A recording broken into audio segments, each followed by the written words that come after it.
présente cet endroit, viens disposer cet endroit. Je te présente nos pensées, viens disposer nos pensées. Je te présente tout ce que nous avons, viens les disposer à recevoir ta parole. Que nos cœurs soient comme une terre, débarrassés des cailloux, débarrassés des épines, prêts à recevoir ta parole pour que ta parole porte un fruit qui demeure jusque dans la vie éternelle. Oh Jésus, viens.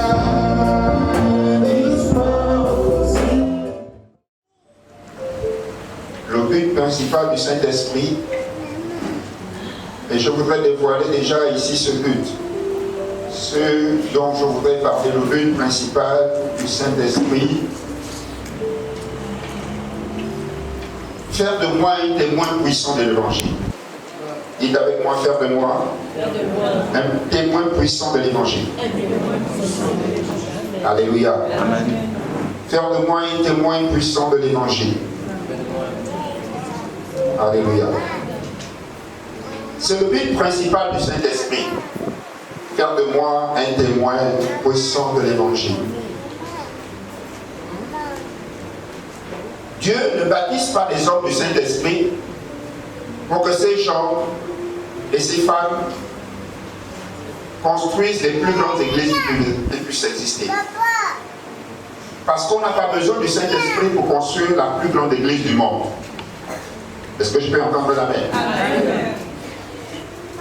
Les églises les plus nombreuses, les communautés les plus nombreuses dans le monde, si vous allez à la Mecque, il y a des milliards de personnes, mais ils ne sont pas dirigés par le Saint-Esprit. Alléluia. Amen. On peut penser que le Saint-Esprit est avec eux, mais il n'est pas avec eux.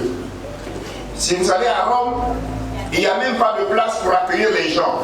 Les gens, pour faire la messe, sont obligés d'être sur une cour. Parce que ces gens ne peuvent pas rentrer dans une église. Mais le Saint-Esprit n'est pas présent là. Est-ce que quelqu'un m'entend ce matin? Amen. Le Saint-Esprit n'est pas l'esprit qui est là pour fabriquer des Superman. Alléluia. Les Superman en Christ. Des hommes populaires.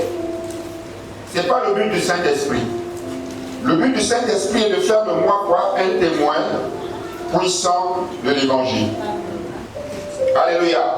J'ai prié le Père pour qu'il vous envoie un autre consolateur. Jésus savait qu'il y avait des gens qui avaient des problèmes de travail. Il n'a pas dit j'ai prié le Père pour que vous ayez le travail. Jésus savait qu'il y avait des gens qui voudraient se marier. Il n'a pas dit j'ai prié le Père pour que vous puissiez trouver des maris et des femmes. Jésus savait qu'il y avait des fauchés, il y avait des gens qui n'avaient pas d'argent. Il n'a pas dit j'ai prié le ciel pour que le ciel s'ouvre, l'argent et les richesses viennent. La seule prière qu'il a fait, il dit j'ai prié le Père afin qu'il vous envoie un autre consolateur. Amen. Alléluia. Donc quand vous voyez quelqu'un comme Jésus prier pour une seule chose, ça signifie que c'est la chose la plus importante. Amen. Dites avec moi la chose la plus importante. Parce que lorsque vous loupez la chose la plus importante, vous commencez à vous embrouiller dans des choses qui ne sont pas importantes. Amen. Il dit j'ai prié le Père pour que le Père vous envoie un autre consolateur, le Saint-Esprit. Les deux autres passages nous montrent que Jésus parle. Lorsqu'on lit dans le livre de Luc, chapitre 24, au moment où Jésus parle dans Luc 24, il est déjà mort et ressuscité. Est-ce que vous m'écoutez? Il est mort, on l'a enterré, 3 jours après, il est revenu à la vie. Et il a commencé à vivre avec ses disciples. Après sa mort, il a vécu à peu près 40 jours. Et c'est pendant ces 40 jours-là qu'il explique ça. Il dit, je vous raconte quelque chose que je vous racontais quand j'étais encore avec vous. Ça signifie que quand j'étais encore vivant. Parce que la période de 40 jours dans laquelle Jésus est apparu à ses disciples, il ne dormait pas avec eux. Il apparaissait, il parlait avec eux, il les enseignait, après il disparaissait. Donc il ne vivait plus avec eux comme il vivait avant la croix. Est-ce que quelqu'un m'entend? Et à cette dernière période, Jésus a exhorté le peuple de Dieu sur ce qui est essentiel. Et dans ce qui est essentiel, c'est dans ce qui est dans Luc chapitre 24. Est-ce qu'on peut le lire? Pour que vous compreniez ce qui est essentiel. Luc chapitre 24. Jésus est déjà ressuscité. Jésus est déjà ressuscité et dans quelques jours, il va monter au ciel devant ses disciples. À partir du verset 44. Il dit, puis il leur dit, c'est là ce que je vous disais lorsque j'étais encore vivant avec vous, qu'il fallait que s'accomplisse tout ce qui est écrit de moi dans la loi de Moïse et dans les prophètes et dans les psaumes. Alors il leur ouvrit l'esprit afin qu'ils comprissent les Écritures. Il leur dit, ainsi il est écrit que le Christ souffrirait, qu'il ressusciterait de mort le troisième jour, et que la repentance et le pardon de péché seraient prêchés en son nom à toutes les nations, à commencer par Jérusalem. Voilà le verset qui est intéressant. Il est dit, ce qui est intéressant, c'est que quand je vais ressusciter, qu'est-ce qui va se passer? La repentance, dites avec moi la repentance, et le pardon des péchés, serait prêché en son nom à toutes les nations, en commençant par Jérusalem. Le Saint-Esprit ne vient pas pour que nous prêchions les voitures et l'argent. Le Saint-Esprit vient pour que nous prêchions le pardon des péchés. Dites avec moi le pardon des péchés. Si tu as beaucoup d'argent et tu as les péchés, tu es un homme mort. Si tu as beaucoup d'argent, si tu es célèbre et que tu as le péché sur ton corps, tu es un homme mort. Le Saint-Esprit vient pour que nous prêchions quoi? Le pardon des péchés. Ce qui est essentiel, c'est que tes péchés soient quoi? Pardonnés. Beaucoup de gens vivent dans les églises avec les péchés. Et le prédicateur regarde l'aspect extérieur de cet homme. Il le dit, tu es béni mon fils. Il n'est pas béni, il a le péché. Il faut lui prêcher la parole pour que le pardon des péchés lui soit accordé. La chose essentielle, c'est le péché. Alléluia. Jésus dit que la chose importante, c'est que nous allons prêcher quoi? La repentance et le pardon des péchés au nom de Jésus. Et ça va commencer à Jérusalem et ça va aller dans toutes les nations du monde. Voilà la mission de Dieu. Et puis entendez l'amen. Amen. La Bible dit ensuite, vous êtes témoins de ces choses. Et voici, j'enverrai sur vous ce que mon Père a promis.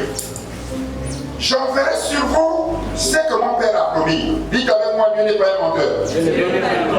Il enverra sur moi ce que le Père a promis. Il dit, j'enverrai sur vous ce que le Père a promis. Aïe. Dans les promesses de Dieu, généralement, quand nous prions, nous mettons à genoux, nous pensons à l'argent, aux voitures, à la gloire. Nous ne pensons jamais au Saint-Esprit. Dans ce verset, on ne cite même pas cette affaire. Il dit, j'enverrai sur vous ce que mon Père a promis. Parfois, lorsque nous prions pour des choses inutiles. C'est pourquoi la Bible dit que lorsque vous priez, ne demandez pas la nourriture. Je sais qu'ici, il y en a qui n'ont rien dans leur congélateur, qui disent, pasteur, ce que tu dis là n'est pas bien. Oui, je le dis parce que la parole de Dieu le dit. C'est essentiel.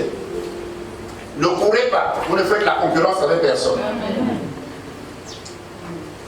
Vous savez, quelqu'un peut fonder son ministère tôt. Il peut commencer à courir. Toi, tu fondes ton ministère à la dernière minute avec la puissance d'en haut, tu peux le dépasser 10 fois. Amen. Amen. Amen. Et les ministères ne dépendent pas de nous, ils dépendent de Dieu. Il y a des gens qui ont eu des ministères d'un jour. Étienne, il a prêché une seule fois, on l'a lapidé, il est mort. Mais il a converti un roi qui est allé convertir tout un pays. Étienne a converti un eunuque éthiopien. C'était un prince dans son pays. Et vous savez que si un prince est converti, les gens de son pays vont chercher à savoir pourquoi notre président a changé de religion. Qu'est-ce qui est dans sa religion? Et parfois les gens suivent leur président à cause de la religion. Ici au Gabon, il y a des gens qui sont musulmans parce qu'Ali Bongo est musulman. Ils ne sont pas musulmans de conviction. Et Étienne, le fait qu'il est converti, ce Éthiopiens a impacté toute l'Éthiopie. Son ministère n'a duré qu'une seule journée. Amen. Amen. Mais cette journée a converti toute l'Éthiopie. Attendez la puissance d'en haut. Et dans le livre de Actes, chapitre 1, verset 8, Jésus n'est pas encore monté au ciel. Et Jésus lui dit, vous recevrez une puissance. Dites avec moi une puissance. Ça signifie que les apôtres n'avaient pas encore de puissance. Ils avaient la parole, ils savaient parler, mais ils n'avaient pas encore de puissance. Il dit, vous recevrez une puissance, quoi? Le Saint-Esprit survenant sur vous et conjonction de coordination. Lorsque vous allez recevoir la puissance et quoi? Vous serez mes témoins. Dites avec moi mes témoins. C'est pourquoi je vous disais, le Saint-Esprit fait de nous un témoin puissant de l'Évangile. Il dit, et vous serez mes témoins où? À Jérusalem, dans la Judée, dans la Samarie et jusqu'aux extrémités de la terre. Prier pour les malades n'est pas plus grand qu'annoncer l'Évangile. Dieu préfère que tu meurs malade et que tu ailles au ciel. Il y a des gens qui sont morts malades, qui sont partis au ciel. Lazare est mort, il était malade. C'est pas vrai. La Bible déclare qu'il y avait des ulcères. Les ulcères, c'est les cancers. Donc Lazare avait le cancer au stade terminal. Il n'avait même pas l'analgèse pour se soigner. La Bible déclare que les chiens venaient lécher ses plaies. Mais Lazare avait une conviction qu'il allait au ciel.